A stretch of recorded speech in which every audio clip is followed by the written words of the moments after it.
lines are set, the odds are high. Every bet a test who will survive. Chasing stacks, outlast the crowd. Only the strongest left now. Who's ready to win? This is more than gambling. Let's start the show. It's Last Man Standing. Surprise, everybody. Welcome to Last Men Standing. This is a surprise broadcast that Jason and I just came up with a few hours ago. We said, you know what? This is such a big game in Circa Survivor with about 30% of the field riding on the 49ers here. Let's do a watch-along. The first ever watch-along in Last Men Standing history, and depending on how good it goes, maybe the first of many. How you doing over there, Jason?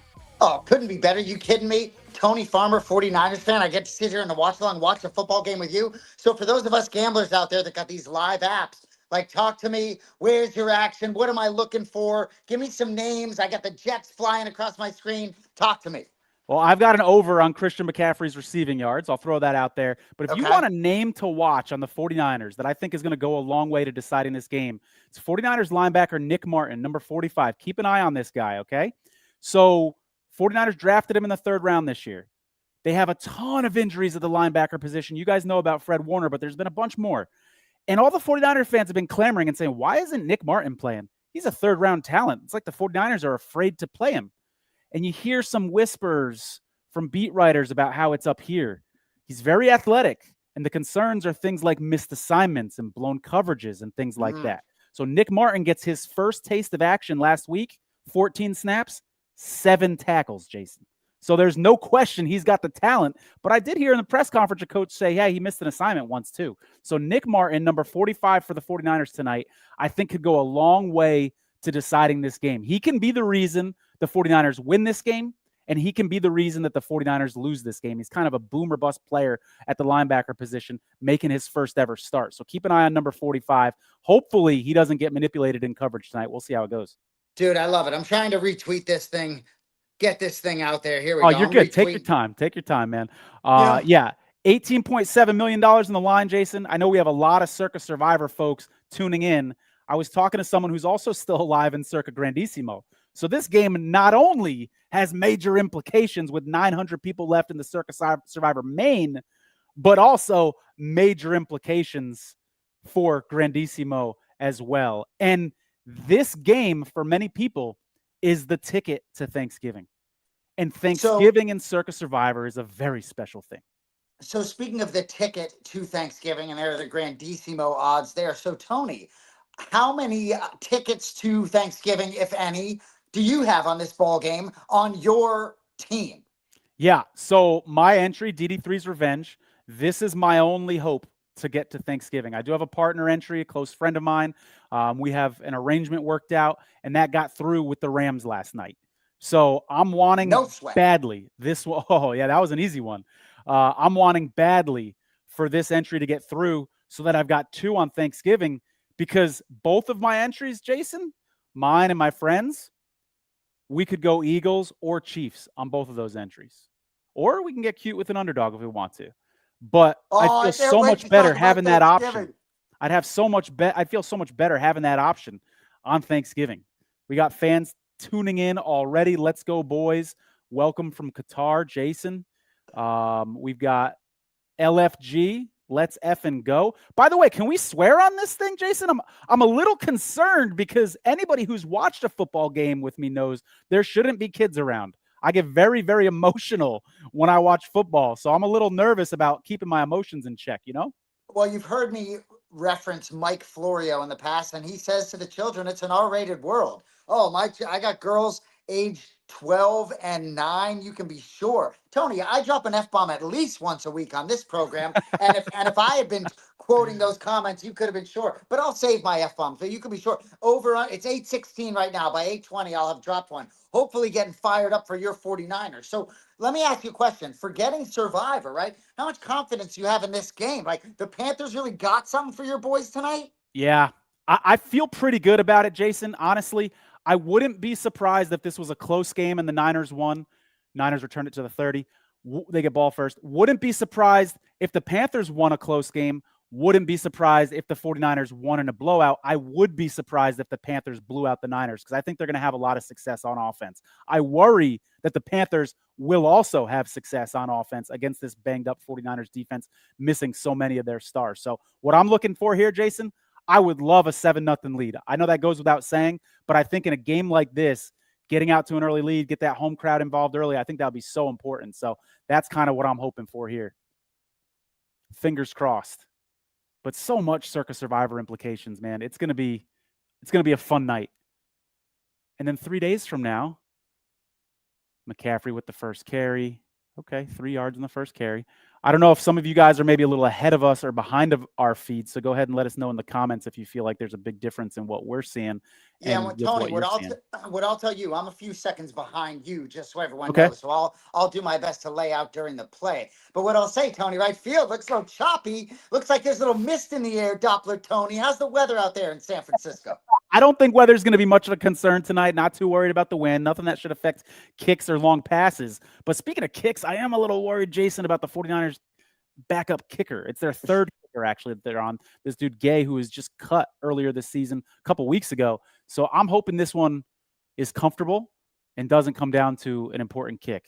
Ooh, McCaffrey stopped behind the line of scrimmage. Not what I want to see there. 3rd and long here for the Niners. A 3-and-out would hurt, Jason. A 3-and-out is not what I want to see with my Circa Survivor life on the line here.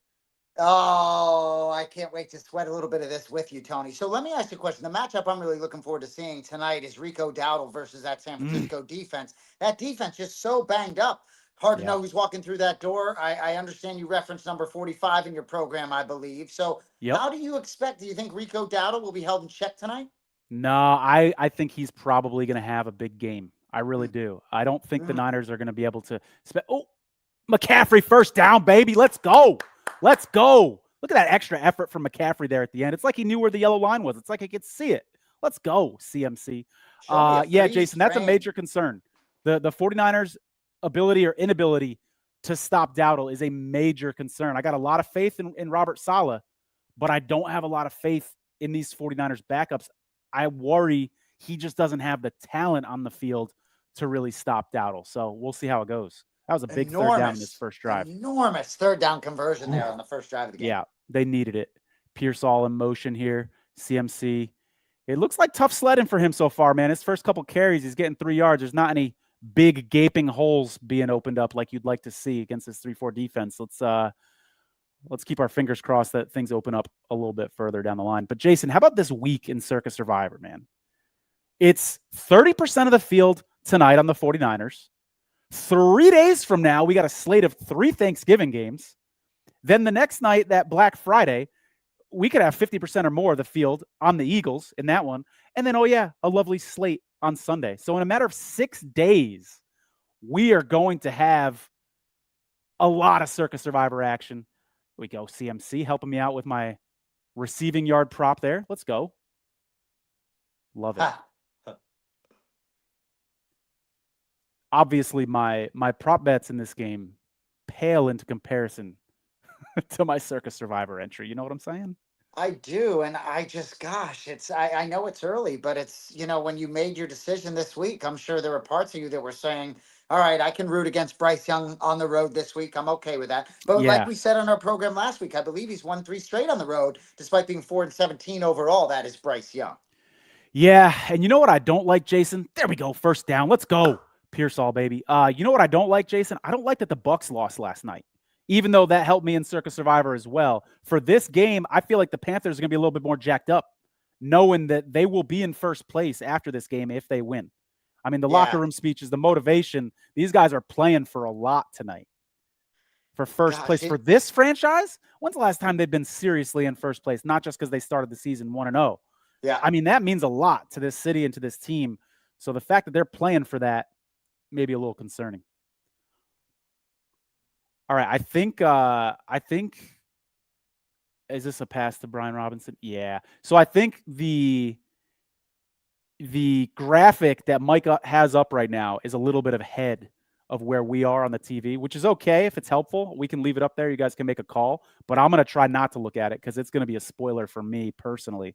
Yeah, I don't know if we need it, but that's you found the best one, Mike. Of course, the one that's totally on time and ahead of us. And Tony, I'm a little bit behind you, which Okay. is what it is. But I'll say Yeah. Niners look good. And for those of us that are not part of the Mac Jones fan club, gosh, seeing number 13 out there.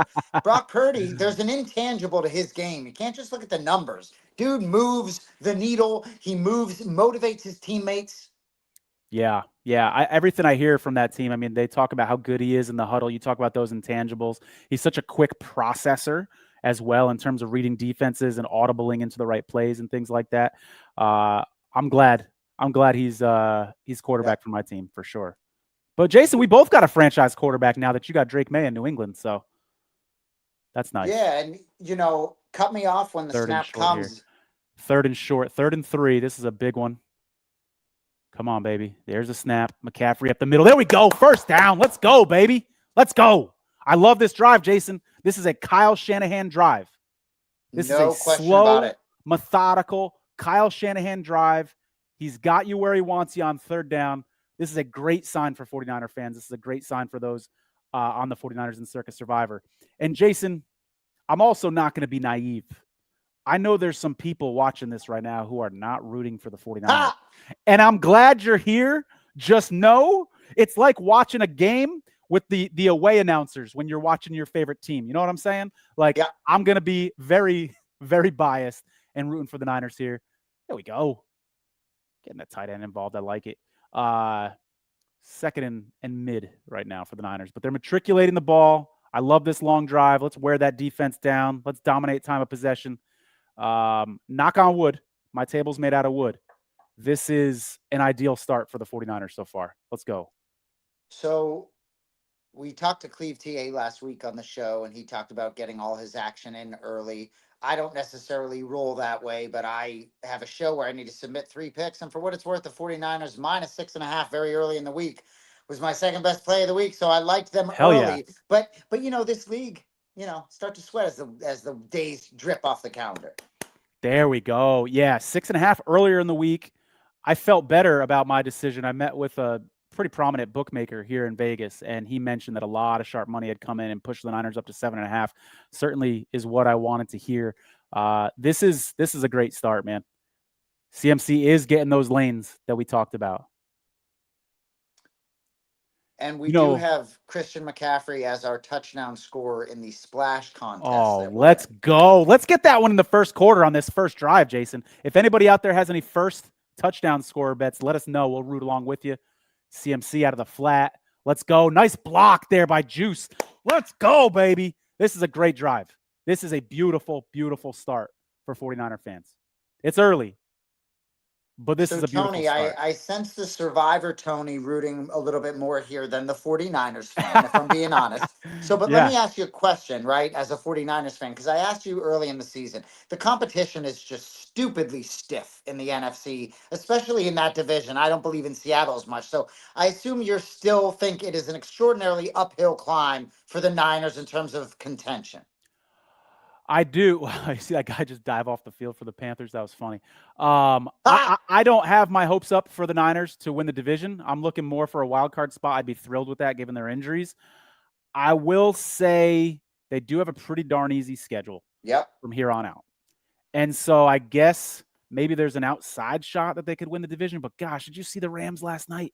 That team looks so impressive. Yeah, definitely the best team in football, but you're right. This schedule at Cleveland next week, Shedeur Sanders overconfident. Love you in that spot. Then a bye week, then home to Tennessee, at Indy, home to Chicago, home to Seattle. Very favorable. Not more than a loss or two on that schedule. You're going to the postseason, Tony. I tell you what, that Indy game seems a little scary, right? Gus Bradley has some experience with that Indy coaching staff, I believe, last year, and he's now an assistant with the 49ers this year. So that's just, I think they got a little intel that might help them out in that game. 2nd down, 6:46 going, 6:46 to remain in the first quarter. I know I'm repeating myself, but it bears repeating. This is a dream drive for the 49ers. Almost a 9-minute drive to start the game. Defense just work. And you know what Kyle Shanahan does on these first drives? Yeah, he wants a touchdown, but he's also setting you up for something later. What a throw by Brock Purdy. Let's go. There we go, Jawan. There we go. Touchdown, baby. Let's go. Anybody out there had Jawan Jennings, first touchdown scorer, probably 12-1, something like that? Congratulations. Now, how about this 9-minute drive for San Francisco? But now I need a defensive stop, Jason, because if the Panthers respond and it's 7-7, that's going to be a concern. Looks like MK is also pumped about this 49ers touchdown. Let me know, brother. Are you a 49er fan? You got him in Circa Survivor? Let us know where your rooting interest lies. Jason, that third down on the third play of the drive with McCaffrey finding a way there, you had a feeling that would prove big, and it was. Absolutely. You mentioned the whole rooting interests for the 49ers and Circa Survivor. Last year, I had to root against the 49ers in Circa Survivor, Jason. You guys can look up what game this was. I like that, Mike. That's nice. You guys can look up what game this was. It was week 14 or so. It was a snowy game in Buffalo. And it felt really weird rooting against the Niners in that game, but I had millions of dollars on the line. So any Niner fans out there, I hope you can forgive me for that. Niners did lose. I advanced with Buffalo, but it was weird, man. It was a primetime game like this, and I'm sitting at Circa rooting against my team. It was very, very, very odd, for sure. Man, when I've bet against my own teams my whole life in order to, get paid if they lose, but by a win, but always sort of rooting for them. So you touched on Thanksgiving. I didn't hear the Ravens name mentioned. Am I accurate there?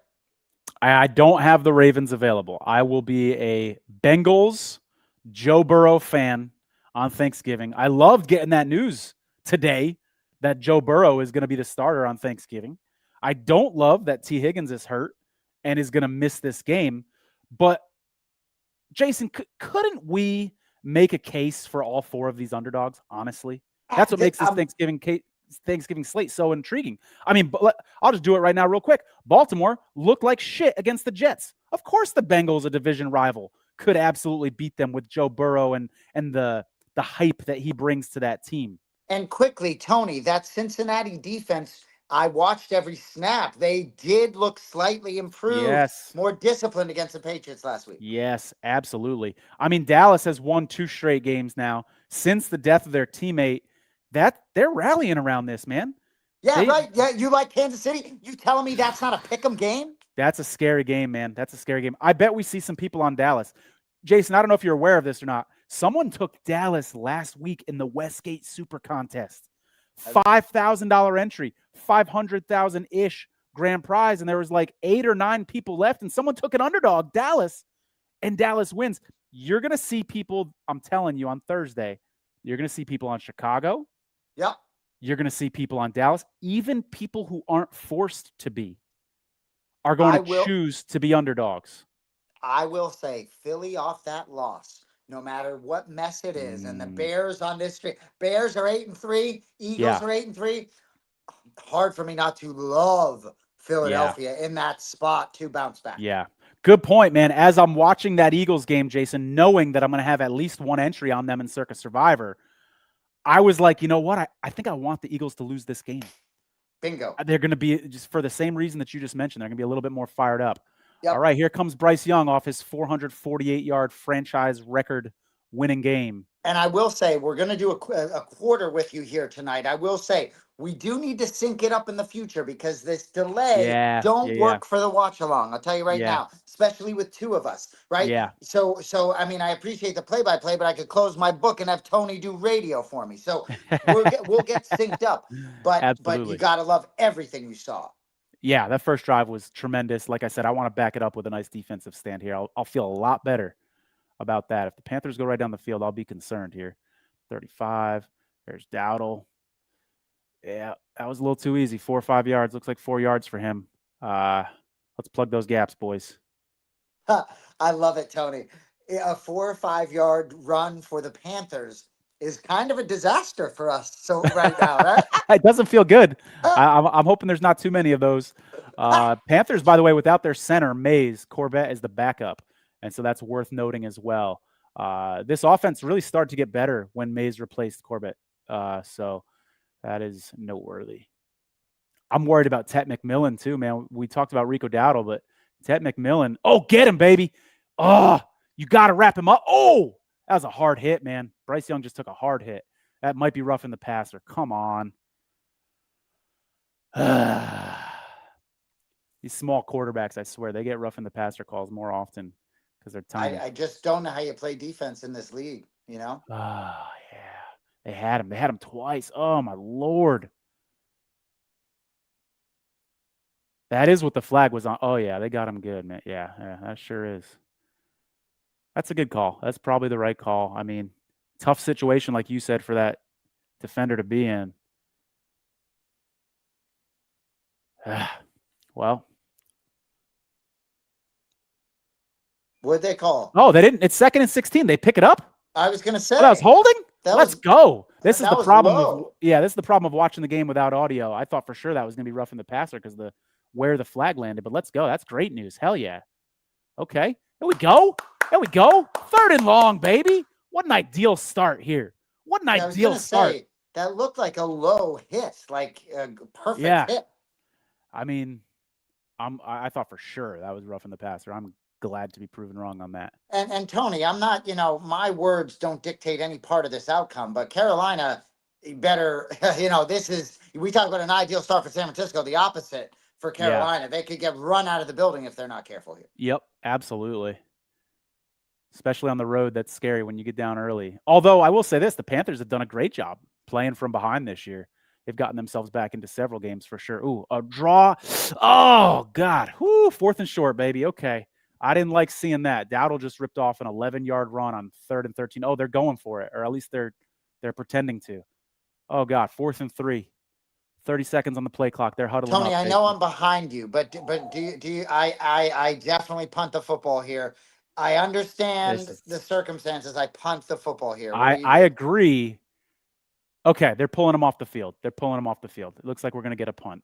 I saw Bryce Young going like this and saying, huddle up. No, me too. I mean, they have the play clock in which to make the decision, but it's the right one. Yep. There we go. Always worry about him off. Get in the end zone there. All right, Niners are going to get the ball about the 7-yard line. Okay. This is a dream start. If you guys are watching this and you're on the 49ers and Circa Survivor, or if you're not, holler at us. Let us know who you guys are rooting for. I saw a lot of comments on Twitter, Jason, people saying, go Panthers. You know who one of them came from? Chris Moneymaker, World Series of Poker winner back in, I think it was 2023. He responded, go Panthers. So it sounds like Chris Moneymaker is in Circa Survivor. Maybe he's got a piece of Grandissimo. I know most of the Grandissimo folks, and I don't believe it's Grandissimo. But Chris Moneymaker is apparently alive in the main event and apparently has already advanced to Thanksgiving. Wow. And is very much rooting for the Panthers here. So good to know on that. Well, he may be rooting for the Panthers in terms of Survivor contest, but hopefully he's placed some of his hard-earned American dollars on the San Francisco 49ers tonight. Because I think it's just unbelievable. And Tony, for the 49ers, for you to be able to play them in this spot with Brock Purdy, right? You think about Mac Jones, like, that'd be a little dicey. You may not be able to answer this. So you just don't answer it if you don't want. Were there any other considerations for tonight or for this weekend besides San Francisco with this particular entry? I know you probably can't answer. Yeah. It's a good question, Jason. I'm happy to be pretty transparent here. So I mentioned that other entry and I went the Rams. Really, the consideration was 2 49ers or 1 Rams, 1 49ers. There was always going to be a 49er. And ultimately, some of the thinking by taking the Rams and 49ers is path diversity. I want to be able to have the 49ers later, get that matchup against the Browns, get that matchup against the Titans off a bye. Even week 17, which is going to be gnarly. We've talked about how crazy week 17 is. 49ers Bears, not a great matchup, but in a week where there's not a lot of options, the 49ers may even give me some flexibility down the road. So I wanted to have the 49ers left on one of my cards, and it was a last-minute decision. I actually texted my partner at 5:36 a.m. We were locked into 49ers. And I texted him. I said, let's go Rams. What do you think? And he's like, all right, let's do it. And so that was the decision to pull one off the 49ers. But for me, there was always going to be one because I didn't have Seattle available. I didn't have the Patriots available. I didn't have the Ravens available. So logically, the 49ers were, the next biggest favorite on the board for me. And I didn't feel good about these other games. I wasn't going to trust the Bears against the Steelers, even though Mason Rudolph was in there. None of these other games gave me comfort like the 49ers and Rams did. Yep. Good for you. Well, no, and I'm not trying to get ahead here with the 49ers, but despite all the injuries, Tony, they really have done so many good things this season to put themselves in this position. Yeah. You know? Yeah. I mean, no Nick Bosa, no Fred Warner, no Brock Purdy for a lot of the year.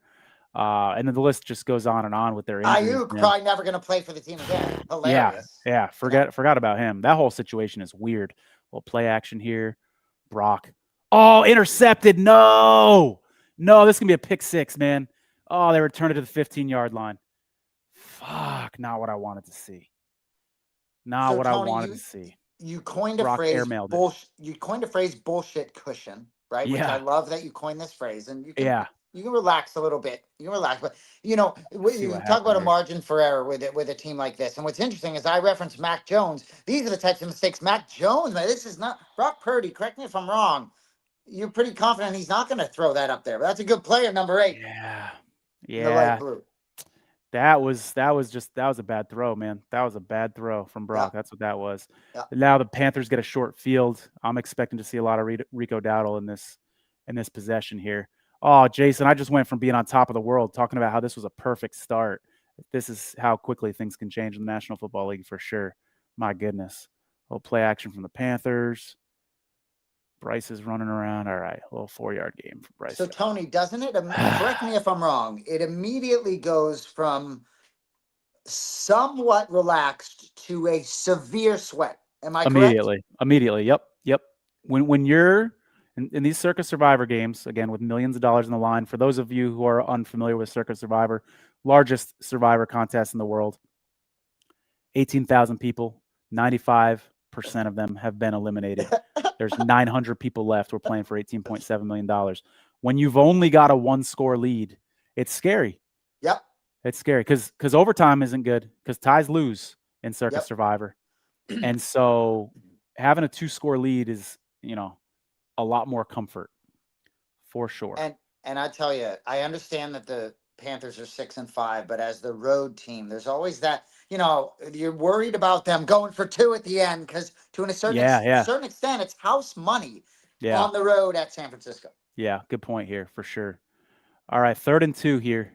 I got 2:21 left on my clock. It's running. This is a big play, man. Let's stop them here. Let's force a field goal, or maybe they'll go for it on 4th down. A lot of teams have been doing that this year. Oh, big play here. Come on, boys. Come on. Oh, play action. They bit hard. Oh, God.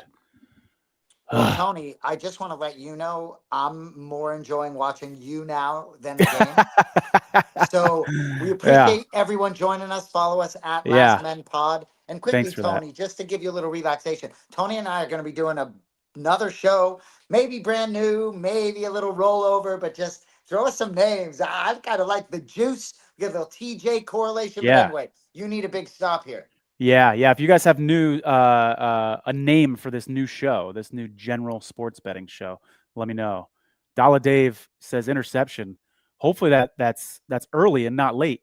Let's go. Dollar Dave with the spoiler alert. Dave, I was like, are you referring to the last interception because you were late, or are you ahead of me? And I'm glad you were ahead of me. Let's go, baby. Bring it, Dollar Dave. We won't let producer Mike Jones spoil the show, but Dollar Dave, you can spoil the shit out of it. Appreciate you all watching.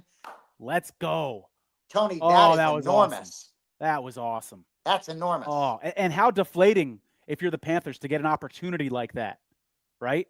To get that sort of opportunity and then piss it away. Niners ball. That is amazing. I love it. That's a great spot.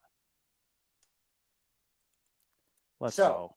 Tony, in terms of Thanksgiving, like you said, the slate got so much better. And I don't have my notes in front of me, but a couple of the lines moved a little bit tighter, right? I believe that Ravens game moved a couple points with the Joe Burrow news. But let's just start on that game real quick, which is that's the night game, right, on Thanksgiving. Yeah, the Ravens-Bengals is at night for the Thanksgiving slate. It's going to be Lions-Packers first. Oh, there we go. And then that Chiefs-Cowboys game in the middle. Jason, let me ask you, of all of these games, point spread aside, what's the game where you're like, oh, that is the most live dog I would not be surprised at all if there was an upset in this game. The Dallas fucking Cowboys. Yeah, dude. Doesn't that one feel the most precarious, even more so than like the Green Bay Detroit? I think I agree with you, man. I mean, look, I just looking at the board right now, and I can't wait to come back Wednesday night and talk to you about it and get a feel for where you're at and see what you're keeping close to the vest. But I love Philadelphia so much off a loss. Yeah. I'll say that. I think Cincinnati is somewhat live, but ultimately I think Baltimore didn't play well enough last week. I think if Baltimore plays a complete game, I think they'll expose Cincinnati in ways New England didn't. That Kansas City and the top two games, the first two games on Thanksgiving feel like fucking pick'em games to me, which I love. Yeah. Oh, I think that Dallas team is going to be very live. They're fired up. They're at home. Jason, I've got Cowboys trauma for Circa Survivor. You've probably heard the story, but my first time ever in Circa Survivor 2021, I have every Thanksgiving team available to me, even some underdogs if I want. One entry left, 120 people left, and I lose with the Cowboys, the biggest favorite on the slate, in overtime against the Raiders. The Cowboys let me down on Thanksgiving. Now, of course, what happened 4 years ago can't impact my decision. I'm not saying that, but it's there. it's there in my mind, that traumatic experience for sure. You know, it's so interesting. I love Micah Parsons, but in a way, I do feel as though sometimes there can be a cleansing and addition by subtraction that you don't have, and I think they've rallied around the death. Forgive me, Freeland. Forgive me. All right, we're back to football here. We got a comment here. Bears clearly the scariest to me. So we have contrasting takes here. Dalla Dave says take the Eagles, and Crutches completely disagrees. He says the Bears are the scariest to him. Recency bias on Dallas. Okay, that is a fair point. Recency bias on Dallas. We should be looking more at their total body of work instead of this last week or two. But I think this Dallas team is serious, and it's not just recency bias. They traded for 2 guys, and they had 2 guys come back from injury. So they've got 4 guys, new defenders added to that defense with a really good offense already. I think Dallas is legit, man, and I kind of like them on Christmas now. Well, and Kansas City, right? There we go, CMC. Sorry to interrupt you. You're That's good. A 14-yard gain, helping that receiving prop for CMC as well. Let's go. And this will be nice. It'll tick down here so we could talk a little bit. But the Kansas City Chiefs, to me, are still a little difficult to handicap. Yes. I last week, it's very the swings are very small in this game, and so for me, you got George Pickens, what CeeDee Lamb, second best receiver on the team. I tell you what, I would want, like, Kansas City, Tony, was a team we looked at, we probably loved on Thanksgiving, and I barely like them anymore. I don't know if I like them. Yeah, absolutely. For people that are just tuning in and are like, why are they talking so much about Thanksgiving? So if you're not familiar with Circa Survivor, again, the largest survivor pool contest in the world in terms of money, they break out the holidays, and Thanksgiving is a separate week. And that includes Black Friday, by the way. So when I say Thanksgiving, I'm actually talking about Thanksgiving and Black Friday. Those 4 games are a separate week. So if you don't have any of those 8 teams available because you burned them already, guess what? You're stuck and you lose. So everybody kind of gets concentrated on these 8 teams, mostly the 4 teams, the favorites, and it creates carnage. So in Circa Survivor, making it to Thanksgiving is kind of a milestone. It's like, all right, the first half of the season's done. Now things are getting real. This is my 4th time making Thanksgiving out of 5 years, Jason. And I would really like to have 2 tickets. Let's go Niners. Yes, let's go Niners. And I look forward to Wednesday night to get more into the holidays. I'll bite my tongue right now. But I run my mouth about Thanksgiving without even peeking at Christmas, there's context to what you do on Thanksgiving. Might as well look just as hard at Christmas as you do on Thanksgiving, right? Because that's an even tougher. There's 3 games on Christmas. Anyway, I'm getting ahead of myself. This contest is bananas. I'm out and I'm into it. Hey, what number? What do we got? Steve Young? What number are you wearing there? Oh, this is 7. This has like morphed over the years. Jason, you wouldn't believe me if I told you whose jersey this was. You would. It's not Kaepernick. It's not Thomas Morstead, the 49ers punter who wears number 7 right now. It is, most people haven't even heard of this guy, Nate Davis. It's a Nate Davis jersey because I went to Ball State. 49ers draft Nate Davis. Ball State barely gets players in the NFL, maybe like 5 or 6 ever, right? So I'm pumped because the 49ers drafted my guy who brought the Ball State Cardinals to a bowl game, actually got the Ball State Cardinals ranked while I was going to the school. Love me some Nate Davis. So I got this jersey. And then over the years, it's a Charvarius Ward jersey because I do these podcasts. I don't have to tell people who's on the back. It's a Charvarius Ward jersey. It's a Colin Kaepernick jersey. It can be whatever you want. Nate Davis. I feel like maybe our new show, we need to roll the Nate Davis situation into that. What do we got? Gamble. Okay. Maybe that's in reference to Thanksgiving, maybe? Here's the other thing about Thanksgiving too, Jason. And like you said, I don't want to ruin things for our Wednesday show. But if there's going to be a shitload of people on the Eagles, look at that time of possession, 10-16 with the ball to 4:44. This is what the 49ers need to do is wear down this defense. Let's go. Yeah, Dollar Dave says gamble on Thanksgiving. There we go, Kittle. That's another first down. Let's go.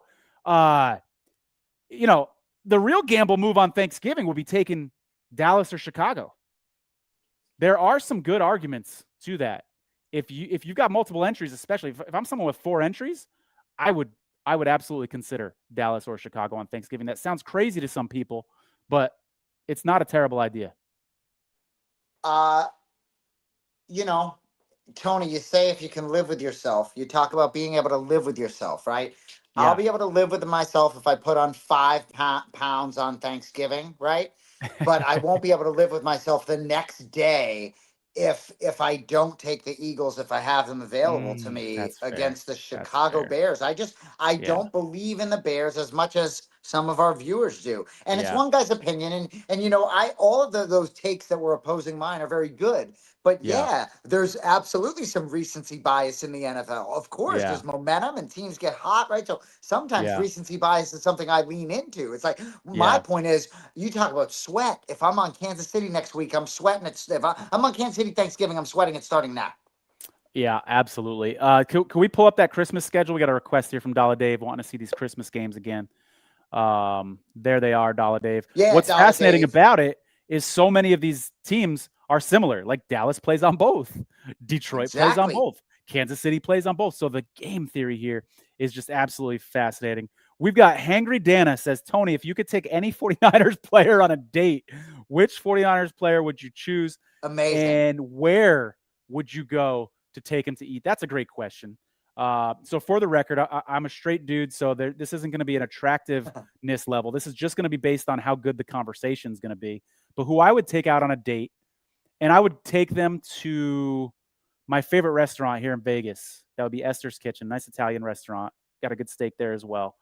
I think it's got to be George Kittle, doesn't it? Just because he brings that energy, he's goofy, and he would be extremely entertaining. And I think, 4th and 1 here. Oh, boy, at midfield. This is huge. We got a tush push. Just whatever you do, don't go in shotgun, guys. I hate that shit. No shotgun, Kyle. If this is a fucking shotgun run up the middle, I'm going to throw my computer. Let's go. Let's get this. This is a big play. Come on, baby. Come on, baby. All right. Nice job. Nice job. We got the first down. Drive you nuts. Oh, gosh. Especially around the goal line. Like a 4th and 1 at the goal line. You just need a couple inches and you're in shotgun. What are you doing? Oh, don't even get me started. Patriots did that a little bit this week. Oh, man. It's ridiculous. Let's go back 5 yards, boys. No, that's great. Hey, speaking of Patriots, real quick, Jason, there are a few people left who have the Patriots in Circa Survivor. Not many, like under 50, I believe. Someone can fact check me on that. And the Patriots just get banged up on their offensive line. If you had the Patriots available in Circa Survivor, it's nice to have them because very few people do. You're going to be on an island. Would you trust them Monday night against the Giants? Or do those injuries, and you can help me out on who they are. I know it's your stud left tackle, but didn't you also have a guard get hurt too? Yeah. Is there 3? Is there 3 injuries? 2 rookies. It's so funny. They're 2 rookies did this hilarious video last week where they talk about these Thursday night dinners and everyone has at least one Shirley Temple and they both go out. But no, I would tread very cautiously about the Patriots. We'll get into more of that. I know this play's about to snap. Yeah. We'll get into more of that this week on the show. But Patriots banged up and not going to peak at the right time, I don't think. Yeah. And how about these competing comments that come in? Okay. I guess your toe's okay, baby. Brock Purdy over by the way, the rushing yard over for him was 8.5 yards. So people just cashed on that one run, unless they're going to lose it with some kneel downs later. We'll see. But we got some competing comments here. Chicago Bears are phony. Yeah. Eagles losing next week. So we got a little bit of disagreement here in the chats. I will say this. I do think phony might be too strong of a word for these Bears, but I do think they're a bit overrated. I think that they are a very lucky team. There's all sorts of luck metrics when you look at the analytics. Yes. For instance, go ahead. Go ahead. For instance, like, what's the field goal percentage of teams that play you?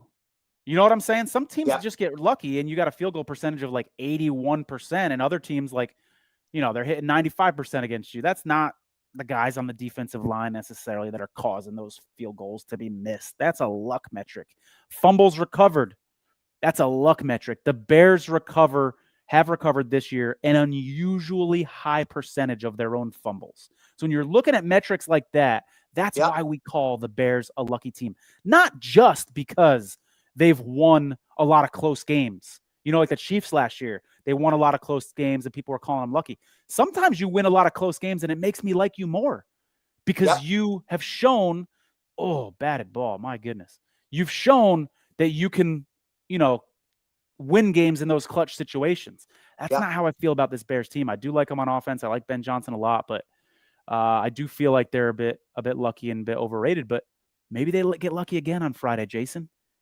Well, Dak Prescott won his 19th straight home game against division opponents yesterday. That's absolutely bananas. It just is, that statistic, right? And now you have Philadelphia at home, angry. That defense against Caleb Williams, right? Just in that particular spot, I love Philadelphia. Because I also think this league, to a certain extent, and all you math guys come at me, it's a law of averages thing. This is a spot where I see an L on the Bears' schedule. Look, would it shock me if Philly is stagnant offensively and elementary and the Bears have a great day because Ben Johnson is brilliant on that side of the ball? No, it wouldn't shock me at all. Yeah. But if you're giving me that slate, given what Christmas looks like, fly, Eagles, fly this week. Yeah, I tell you what, we gave away a jersey a couple weeks ago, Jason. If we were giving one away today, I'd have to give it to Dollar Dave. I love him bringing the heat in these comments. Dollar Dave, I could be wrong, but I don't know if you're following us on Twitter at Last Men Pod. Appreciate you on the show with your comments. Would love to hear from you on Twitter as well. John says, could I repeat and spell the name of that restaurant? It's Esther's Kitchen, Esther's, an apostrophe in there, Esther's Kitchen. It's in the Arts District in Vegas. I couldn't tell you the exact street that it's on. They did just move across the street and open a new restaurant about a year ago. Phenomenal. The meatballs there, oh my goodness, tremendous. Dollar Dave, save the Pats for Week 18. Yeah, good call. Week 17 as well. They got two soft matchups, Jets and Dolphins. They finished the season with. Niners at the 28-yard line, 3rd and 6. Big play. Oh, Brock's running on the run. Oh, another effing interception. Are you kidding me? God damn. 2 picks for Brock in the end zone. Oh, man. This is where it starts to get scary, Jason. These inferior teams just kind of hang around, and it's like, even though the Niners have been moving the ball, they're still only up by 1. These are the games that get scary for sure. And, these fuck around and find out situations where it remains a 1-possession game despite all the numbers and how many times they handing the ball off, right? Like, I understand they can do what they want and it's more fun. I think Kyle Shanahan sometimes gets caught up in enjoying the moment. It's like, feed McCaffrey, continue to, bleed that clock. Like, this league, you don't want to play around like this. So Dollar Dave, he's the one who also broke us the news, the interception when San Francisco intercepted it. So we'll keep that Dollar Dave energy. But in terms of saving the Patriots for Week 18, I think it's going to be a clunky finish for New England. I think Week 18 is going to matter. So if you can get there, I think that does make great sense. Yeah. How about this little stat here from Bob? Dak 5-0 at home against the Eagles. I didn't know that. We're definitely 19 straight against division. Makes sense. Yep. Good call. We're gonna be sprinkling that into our Wednesday show. That's a nice little trend right there. Dollar Dave says, "Yeah, I'm nervous. I'm with you, dude." Yeah, let's get a defensive stop here, man. I really would like to be up by 2 scores at halftime, Jason. It's gonna be really uncomfortable. Remember, the Niners got the ball first, so Carolina gets the ball at half. It's gonna be really uncomfortable going into halftime with a tie game or only up 4 or 3 or something like that. Yeah, scary. Dixon says, how many more picks until Mac Jones comes in? I don't think we're seeing Mac Jones tonight unless there's an injury. I think you're joking when you say that, though. I mean, those are 2 rough throws there from Brock, for sure. You know, if he has these games, right, last year or 2 years ago, Christmas Day against the Ravens at home with like 4 picks, like, you know, it's like sometimes you really, like, come on, man. Doing it twice is, you know? John, I like your point here. Should have saved the Niners for the Titans later. Yeah, that game's off a bye as well. That's a great spot to have the 49ers. I didn't have that luxury on this entry because I just didn't have anybody else that I could trust if you missed that spot earlier in the show. Oh, man. So getting a little sweaty, Jason. I might have to grab some deodorant, man. I bet you're getting a little sweaty over there, but I think you're going to be okay. I think they need to feed number 23 a little bit. Defense, you know, certainly holding up for now. But, you know, there is, I hate to say it, it's not what you want to hear right now, but, you know, a little bit of a margin for error still. But, you know, you're in field goal range or close when you throw that pick. Like, get up 2 scores, you know? So my concern coming into this game, as we talked about before the show started, was the Panthers' ability to run the ball and the Niners' inability to stop the run, and the Panthers putting up points.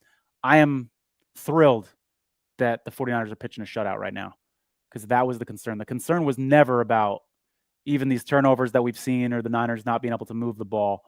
I'm confident the Niners will still be able to move the ball in the second half and clean up these turnovers. Let's just keep looking stout on defense. And Brock, you could have just kept running, bro. Oh, they just showed the highlight of Brock's interception. I know you got a bad toe, but you had 10 yards in front of you, brother. You don't make that throw unless you're certain. Just run for the first down, Brock. Come on, man. Looks worse on replay. You know? Oh, God. You got to wonder, you know, I don't want to make excuses for him, right? And I'm a Niners guy, but you got to wonder how much the toe played into that. Either because it's hurting him or Kyle said, hey, take it easy on the runs.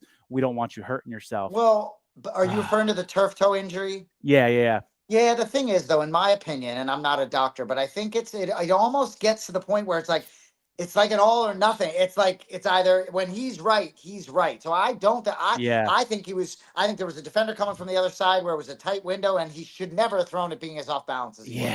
Yeah. And we saw him scramble earlier. He did have that 8-yard run earlier. So, you know, his toe ain't bothering him that much, right? All right, 3rd and 2 here, baby. Let's go. Let's get some heat. Bring some heat. They're rushing 4. Oh, wow. Ted McMillan drop pass. I will take it. Wow. Hey, are we caught up? I got 8:13 on the clock because you said we'll take it like as soon as it happened. So yeah, and I feel like maybe I got the replay dropped right now on the replay. Yeah, we may be right in sync, but how did that happen? How do we get in sync? I'll take it. I don't know, but I think Tedero McMillan might have a little piece of Tony's entry on the 49ers. That drop certainly helps the cause. But what I'll say, there are certain quarterbacks, right? If I'm a fan, like if I'm a Carolina Panthers fan, Bryce Young is not winning a Super Bowl, right? Like if I'm a Jacksonville Jaguars fan, sorry, Mike Jones, gosh, Trevor Lawrence is a disaster. There's certain quarterbacks in this league. I know it's been a bad night for Brock Purdy, but Bryce Young just does not give me confidence. Yeah, there's the sad Jacksonville. Trevor Lawrence, Tony, oh my God. I don't even have the words if you saw some of his mistakes. I sure did, Jason, and it's interesting you're bringing the Jaguars up. And for those who don't know, producer Mike in the back is a Jaguars fan. But it's interesting you bring the Jags up because they are going to be a very high-owned team in Circa Survivor after Thanksgiving because they play the Titans in Tennessee, and a lot of people have burned the Chargers. A lot of people have burned the Rams. You take the Niners against the Browns, or you take Jacksonville in this spot on the road against perhaps the worst team in the NFL, the Titans.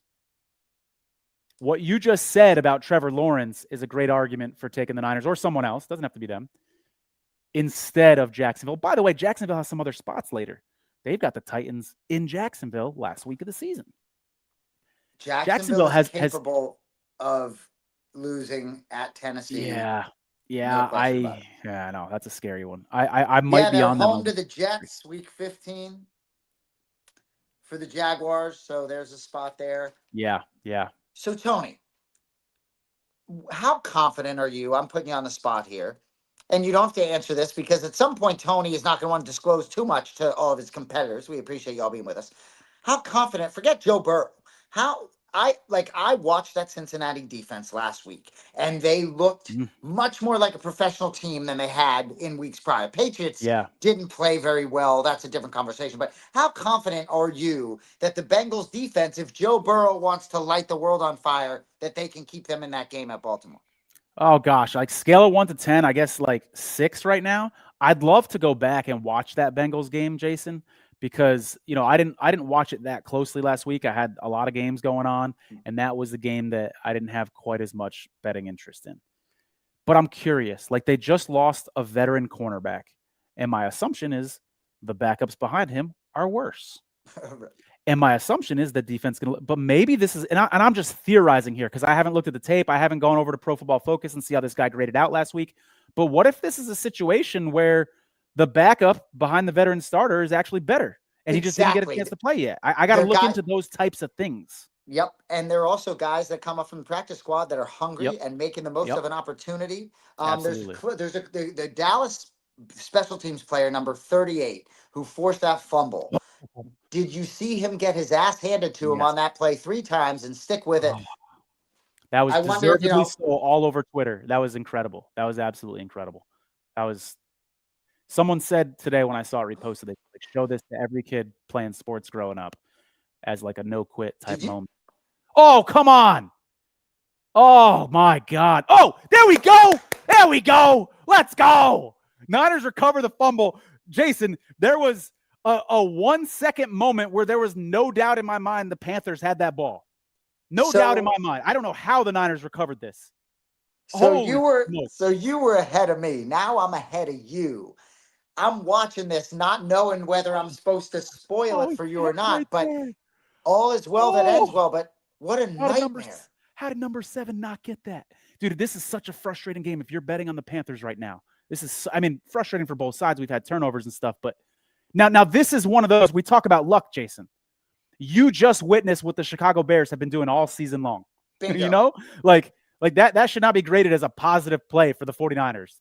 They deserve to have lost the ball there, but they recovered it. They got lucky. And for those rooting against you, Tony, and rooting against those on the 49ers, you got to be frosted right now because the Panthers, the fact you're still trailing and you don't have the football, Yeah. Let's get some points. I tell you what, if there's another turnover here, I will absolutely be panicking. I don't want Brock to get in his head and start, playing conservatively and not trusting himself and all that shit. Let's not forget, this dude missed a big chunk of the season. He didn't have rust last week, but there might be still a little rust with Brock. And who knows how that toe is affecting his throws. But, all right, we got a little play action here. 2nd and 8. Looks like a bomb. Oh, my God. You got to be fucking kidding me. Another pick. What did I just say? I jinxed it, dude. That's my fault. No. 49er faithful. Blame me. I literally said 5 minutes ago, if there's another pick, I'm going to be concerned.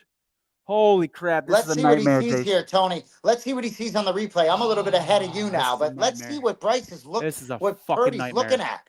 Oh, just a bad ball. Just a bad ball. I'm seeing the replay now. He's dropping back. And bunch of traffic around there. Oh, God. It's like he didn't even see him. Did he think he was in man coverage and not realize that dude was just sitting there? What is going on? So 3 interceptions in the first half for Brock Purdy. This is a nightmare when you got $18.7 million on the line. And people say, oh, Tony, you're still in the lead. No, I don't feel comfortable right now. Yeah, I agree. Not after watching this. What I'm leaning on for comfort is the fact that the Niners defense is stout right now. And I don't know how much longer they can keep that up, though, for Jason, honestly. So I'm a little ahead of you, Tony, now. All right. So I won't be a spoiler for you. You know what I'll do, Tone? I'm going to pause it a little bit. I can get rightly. There we go. I like that. I've got 6:11 left, 6:08, 6:07. Oh, man.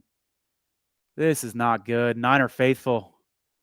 This is a rough start.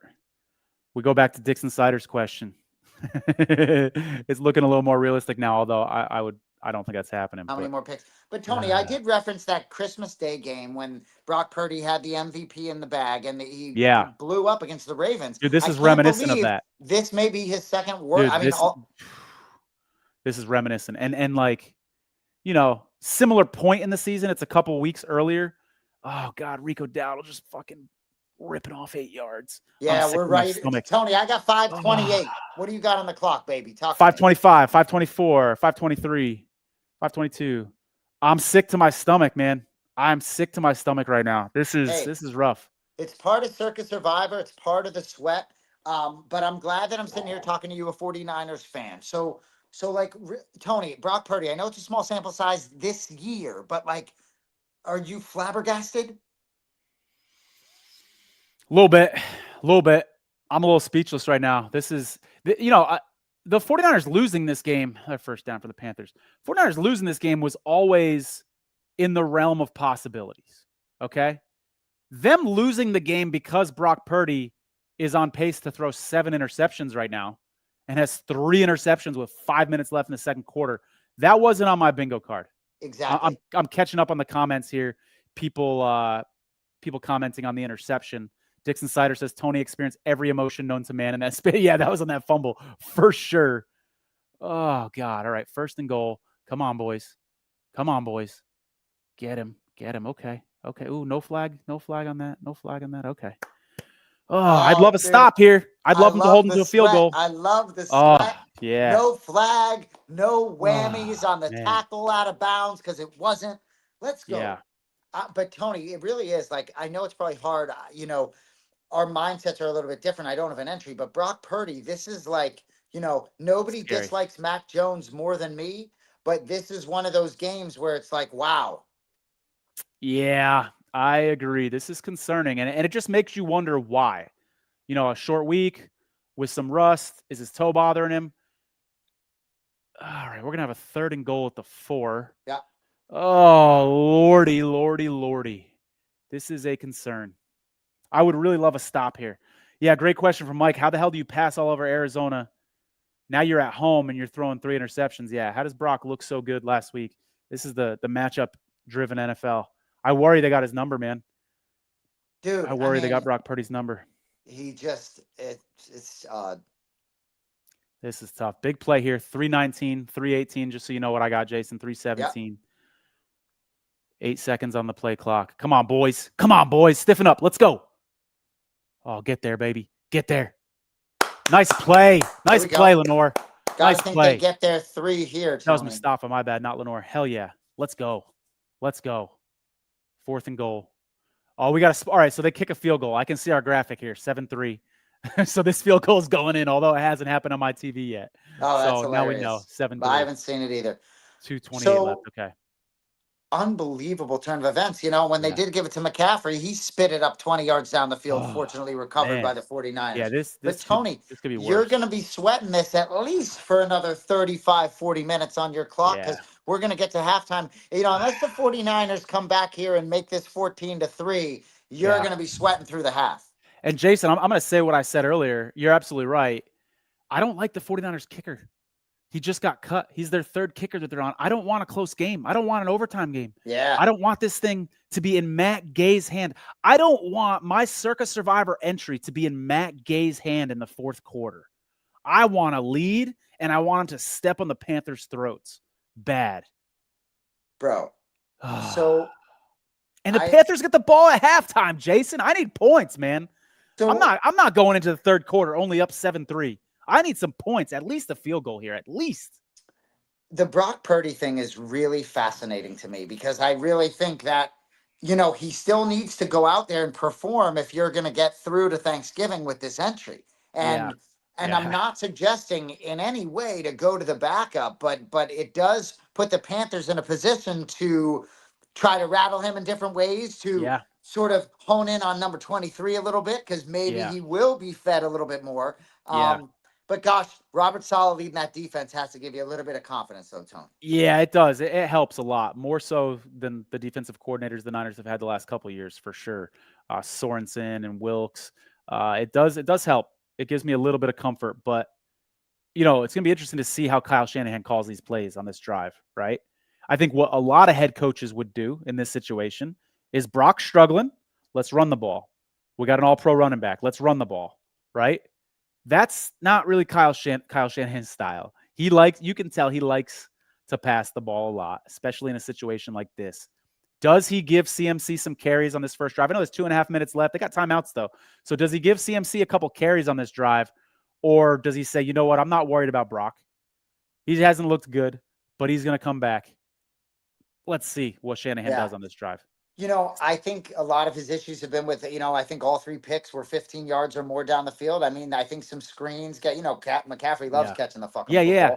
I think throwing some short stuff, but Mike Vrabel's mastered this season with the Patriots, like making sure that you are the last team to possess the ball. I know that, against a team like the Panthers, like at this point, if I'm Shanahan, I'm like, all right, this is a playoff team you're going against. We need to do everything we can to win this game. It's not just a survivor thing. It's now you've put yourself in this stupid dogfight because of Brock Purdy. Yeah. Frustrating, man. Really frustrating. To your point, and we can look up the stats here and see what, how many yards each team has right now. But the 49ers are moving the ball. It's just these interceptions that are the concern. And just turnovers in general because of that sloppy fumble. I know the 49ers recovered it, but if you had told me that CMC was going to have a fumble and Brock Purdy was going to have 3. Oh, there we go. Let's go. That helps. Nice return there, Sky Moore. Niners acquired him from the Chiefs. Not from the Chiefs, but former Chief player Niners acquired earlier this season. Let's go, Sky Moore. It's so fascinating. It was always fascinating watching the NFL at the end of the half, but now more than ever with the kicking game and the kicking balls that go further, I almost in the back of my head there, I'm thinking, don't go too far because you got to eat up all that clock. You know what I mean? Like, yeah. Even though I don't believe in Carolina that much as an offense, right? You know, there's certain offenses in this league that 30 seconds they're going to do what they need to do. All right, Brock. And to your point, they're doing what you said, by the way, short little passes. No gain there for Pearsall. To your point, Jason, I'll add on to that. Also makes overtime totally different. These new kickoff rules. You get the ball at the 35 to start overtime, for instance. You're with a kicker like you got in Dallas or Jacksonville, you're 15 yards away from legitimate field goal range. It changes everything. Yep. And you know what? I'm just not going to say the O word again. You're not going to hear me say the OT word again before this feed is over because I don't even want to put that out into the universe. That would be scary as F. And I did accidentally predict an interception earlier. So, we don't want to see that happen. I'm going to look up some stats here, Jason. 49ers, Panthers stats. I'm curious if the yardage feels like it's big time in favor of the 49ers, but maybe it is. 131 yards. Panthers have 66. 4.1 yards per play for both teams. Niners doing great to your point about Robert Saleh. 1 for 4 on third down. The Panthers are. Niners are 3 for 5 on third down and 1 for 1 on fourth down. So the Niners are 4 for 6 on third and fourth down. That's helping. They're dominating time of possession, 17 minutes to 10, and they got the ball now. So they're gonna double up the time of possession on the Panthers, who have 10 minutes and 10 seconds. So it's really just these turnovers, man. Well, and the Carolina Panthers are one of these Jekyll and Hyde NFL teams. It feels like there's 20 of them in the NFL, where any given Sunday, they can really show up and be a problem for almost any team in the league, right? They're playing some good defense tonight, right? Some of that's their scheme and putting in, Brock in position. They're not sending too much at him. They're sort of dropping back and letting him make mistakes. So, credit to them. Mike just looked up the stats, too. He says 22 yards passing for Bryce Young. Oh, my goodness. 4 turnovers and still have the lead. I mean, that's a glass half full. I just don't know that the turnovers are going to stop. I mean, let's get a hell of a halftime speech here from Kyle. And by the way, this is Circa Survivor aside. How about a touchdown first, Tony, and then a halftime speech? I like that. I like the way you think there. That's good. Circa Survivor aside, what a huge game in the NFL for both teams. Panthers can take first place. Nobody thought they were going to win the division. Niners, right now, if the playoffs started today, they'd be in the playoffs, but they can't afford a loss here if they want to stay in the playoff picture.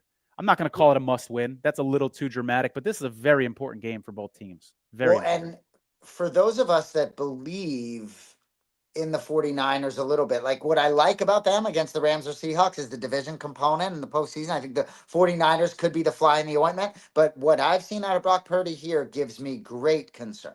Yeah. I agree completely. And it's funny. It's ironic. We started off the show praising Brock Purdy and talking about how he was such an upgrade over Mac Jones. And that has not been the case tonight. 2 minutes left here. All right. Here we go, Brock. Here we go. There we go. George Kittle, baby. 28-yard line. Let's go. Yeah. Let's go. Let's add some points. Trying to sync myself up with you, Tony. Hey, that's a big feels play. Better. And I like Kyle's letting him sling it still. Yeah. This is exactly what we talked about. Is Kyle going to trust Brock Purdy? And the answer is yes. Now, whether Brock's going to let him down or not, we'll see. But Kyle is not getting shy here. These intermediate to long passes. Let's go. And that's really, I think, where this Panthers defense is vulnerable and where they can be beat. So that feels good to get that one. That helps. But fuck the field goal. I want a touchdown here. I want to. Sails it. Oh, Tony. God. Sails it. Brock, what are you doing? Brock, what are you doing? Something's off with him, man. He's off. Something is off with him, dude. This is not the Brock Purdy we're used to seeing at all. You know, that's a somewhat of a tight window. It's a tighter window when you see it in slow motion, but Jesus. And just the coverage around. I mean, there's two guys right around him. That's also a questionable decision. Look at that stat. 1 for 5 on 15-yard throws, 3 interceptions. 3 out of 5 of his passes that have gone deep tonight have been intercepted. How about we just stick with some screens, Brock? Play it safe, buddy. Nice block by Trent Williams there on that play. Oh, drop. I guess it don't matter that much. And I'm going to question the play calling right here, right? Because now, look, they may prove me wrong, get a first down here on 3rd and 10, but I talk about Mike Vrabel managing the clock. You got to mix in another run there, have Carolina use a timeout perhaps. Yeah. You know, if you don't get a first down here, Carolina getting the ball back with 3 timeouts. I know Bryce can't do anything, but not necessarily well managed there. I'm with you, dude. I might Brian Robinson right up the middle right here. Oh, no, that wasn't Brian Robinson. Is that? Okay. My bad. CMC's in there. I wouldn't mind him right up the middle, dude. Make him use the timeout so the Panthers don't get the ball, to your point, with 3 timeouts and a minute left. All right, baby. Remember, I don't like the Niners kicker at all. See, Tony. Oh, dude, Brock is off, dude. Brock is fucking off, That's why dude. you suggest running it as Brock Purdy almost throws another pick. I don't want to be prisoner of the moment here. Is this the worst I've ever seen Brock Purdy? Well, is this the worst I've ever seen Brock Purdy? Because the game that you compare it to is the one that you brought up earlier, which is that Ravens game on Christmas. And if I recall that Ravens game on Christmas, 1 or 2 of those interceptions were tipped up in the air, kind of fluky. Right. This is the worst. Now, I need this field goal here, Jason. Oh, God. We got it. Get in there, baby. So get in there. There we go. There we go. Needed that one. It's in there. 10-3. Still don't feel great. And I'll tell you right now, regardless of what happens in this minute, it's on the head football coach to give the Carolina Panthers a minute and 3 timeouts. That's on Kyle Shanahan. So yeah, I'm with you. I would have. What did we say to start the drive? I would have liked to see a few, runs mixed in there. Oh man. Well, big drop there, obviously by Kittle, I think, which obviously met the clock there. But the other touchdown is, and the thing is about a game like this, when you fuck around and find out, if Carolina puts anything on the board here, you can get some juice. And guess what? Yeah. Can Rico Dowdle break one? Most certainly. You mess around here. They're just messing around, playing with their food. Yeah, it reminds me of a game that I lost my Westgate $5,000 entry on earlier this year. It was the Browns. Packers. And the Packers just wouldn't put the Browns away. And they just kept hanging around. Alligator blood, little Rounders reference for those who've seen the movie Rounders, right? Alligator blood just hanging around, and then you just had a bad feeling, and that's kind of what this game is looking like for me right now, Jason. I did not think. Now, if Brock Purdy had this game, his first game back after injury, it kind of makes sense. And you say, you know what? He's rusty. Give him, cut him some slack. He's missed the last 6 games or whatever it was, 5 games. This is really a surprise to see Brock Purdy playing this poorly after looking good after coming back from his injury. This is so Well, honestly, Tony, it's about as bad a half of football as you can play at the position in the professional Yeah. league. It's like, like Yeah. Drake May really was bad the other day. He just was bad yesterday. Yeah. But gosh, he made a couple throws early that were like this, but then he cleaned it up and was throwing darts. Like, I Yeah. mean, gosh, he just is way off right now. Yeah. It's profound to me right now. You don't see this Yeah. in this league very often.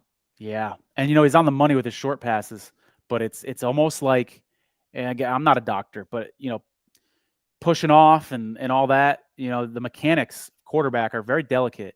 That And I think this makes this great is sense. this is a 49er fan making excuses for Brock Purdy. That's what this is, and I'll own that. But you just got to wonder if it's affecting him on the longer throws.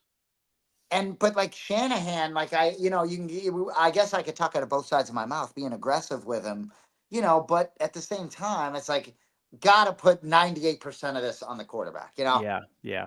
By the way, if you guys are enjoying this, let us know in the comments on Twitter, especially. Here is cool too. This is our first time experimenting with this whole watch along thing. And let's see what we got here. Taking it out. It's a little bit of a all right, 25-yard line. This is our first time doing this whole watch along thing. Maybe we do more of these in the future when there's big Circa Survivor implications. Maybe we don't. It's going to kind of depend on if you guys enjoyed it. We'll look at our numbers afterwards, see how it went. But this was an experiment, and I'm having fun, Jason. I don't know if you're enjoying this as much as me. I am glad we're stopping at halftime, though, because I don't know that people need to see me and hear me yell and all that in the fourth quarter of this game. Glad I have a little privacy for that. It worked out well that there was a little bit of a sweat, and obviously I like sitting, being able to watch the National Football League with you. We got a ball game, Tony, unfortunately. How about this comment here? It's so true, dude. It's so true. Tony right now is that meme of the cartoon drinking coffee at the table and saying it's fine. You nailed that, Dixon. That is exactly how I feel right now. Trying to talk myself into, we still got Robert Saleh. We still got a 7-point lead. And deep down inside, yeah, I'm not feeling good. Maybe we're jinxing Purdy. I think we might be jinxing Purdy. Sure. I definitely did earlier tonight. No way. There's nothing we could do to do anything to Brock Purdy at this point. That's holding on the left tackle right there. That is that's a Kansas City Chiefs holding call right there where they don't call it. Show me that replay and watch this effing hold on the left tackle. They're not going to show the replay. So in terms of the I'm fine meme, I think when Chris Hauser was telling us the story about his exit of Survivor last year, Mike Jones had a everything's fine meme up on the screen. But I don't know if we're there yet. Yeah. I mean, I'm not feeling great. 3rd and 4 here. Looks like we got, they're bringing a little pressure. Oh, nice. And Bryce Young is the quarterback for the other team. Hell yeah. I tell you what, Niners are going to get the ball with 20 seconds left. I might kneel. 100%. Dude, 100 million%. But Tony, I do think this is the perfect situation. I'm not trying to jinx you here, but you talk about bullshit cushion. The 49ers seem to have a bullshit cushion tonight. Yeah. They couldn't be performing worse, but it doesn't look like there's anything on the other side that can get in the way of it. I mean, I'm not trying to jinx you here, Tone. I'm just being honest. Yeah. Hey, I just noticed we're missing an L on our bullshit cushion. I just noticed that. That's bullshit, Mike. No, that reference for people who are new to the show, that was, when you're picking these games in Circa Survivor, you need a bullshit cushion because crazy stuff happens. Your quarterback unexpectedly throws interceptions. Your kicker gets hurt. You get a bad call by the referee, and you need a little cushion to protect you from some of the BS that happens. Yep. It's important. Because honestly, if Brock Purdy isn't having one of the worst games of his life, this is a blowout. Yeah. Stevie says Eagles had the BS cushion at halftime. Yeah, you're not kidding. I mean, the Niners could, without those interceptions, dear God, they'd be up by 3 touchdowns right now. Right. And that's what makes games like this scary, man. All right. So, Tony, in all seriousness, right, in terms of if you kneel it down or not, I don't think they're going to at the 35, but sorry, the only thing is, based on the kicking situation, maybe you do, Yeah. But in this league, it's with 2 timeouts, you can get field goal range. Yeah. I tell you what I don't want, Jason. You know what would be a nightmare? Matt Gay missing a field goal going into the half. Because I don't want to be relying on Matt Gay later, knowing that he's already missed the field goal and might be in his head a little bit. I like that he's 1 for 1 on field goals right now. I agree. There was no chance Kyle Shanahan was not going to go for it. Yep. Yeah, maybe if, they were a little further back, but at the 35, you got to. And I kind of like it, to be honest. I know I said Neil earlier, but at the 35, I like it. I like it. Let's get Brock a little. There we go. There we go. This is what they got to do, man. This is what they got to do. We got a timeout. Okay. Timeout, baby. Let's go. 8 seconds left. Yeah. This. There it is. That's exactly how I feel. I'll be feeling. What did I say earlier, though, Jason? Give me 2 scores. There's a comfort that happens in Circa Survivor when you're up 2 scores. Gosh, Tony, you've talked about kicking. We've talked about the kicking game a lot. And even in a spot like this, right? It's like with the kicker off the street, it's just in a spot here. It's like even if you gain another 15 yards, All right, they put another tick back on the clock. 9 seconds. Yeah, I saw that. Okay. So they got a timeout, so they can go to the middle of the field here. They don't have to stick to the sidelines. It's a good thing Bryce Young is much more concerned with how the hair and the beard are looking than the playbook. That's so true. All right, 45-yard line. I honestly don't know what kind of a leg Matt Gay has. If he's I don't think Did he catch that? I don't think so. Are they? I can't tell. I got the volume down, so I can't tell. No. 31. Wow. I don't know. It seemed unlikely to me. Oh, nope. Great effort. Nope. Yeah. Nice try. So how far are we? No, they can't kick a field goal from here. I don't even think Brandon Aubrey can kick a field goal. You would take it. You don't mind a Hail Mary here, Tom. What could go wrong? Because Brock Purdy's been great with his deep balls all night. What could possibly go wrong? Seriously. How about a little hook and ladder? We saw that effective on Thursday in that Bills game. And Canales icing Purdy. No, pretty much. Folks out there, if you're not already following us on Twitter, @LastMenPod, we appreciate that. And for the love of God, subscribe on YouTube, you guys. I look at our analytics. We've got way more followers on YouTube than we have subscribers. Excuse me, way more people watching our videos regularly than we have subscribers. So a lot of y'all are watching our videos and not subscribing. Do me a favor and subscribe. It helps a lot. Hit that black subscribe button. We appreciate it. Hit that button, right? Little click on the mouse. Hit that little thumbs up if you're watching on YouTube. Hopefully you've enjoyed this. Open to feedback in the DMs. Let us know if you like this show, what we should do different. Jason, I think it would be cool to bring some guests on, like the Manning cast, how they have like little 10, 15-minute segments. I think that would be cool. Imagine your boy Grant Cohn, I'm sure, would have some interesting thoughts about Brock he's Purdy in the press box right now, so he can't join us. But yeah, somebody like that would be awesome. And all right. Well, hey, Tony, you know what? That helps my prop right there. I'll take it. I'll take some garbage receiving yards right there. I got to check that number. He might be over it. All right, Jason, I think we can sign off here. Good luck to everybody who's rooting for the fourth. Thank you. Peace.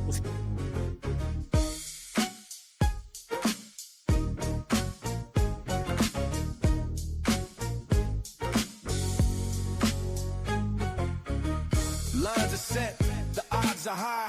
Every bet a test who will survive. Chasing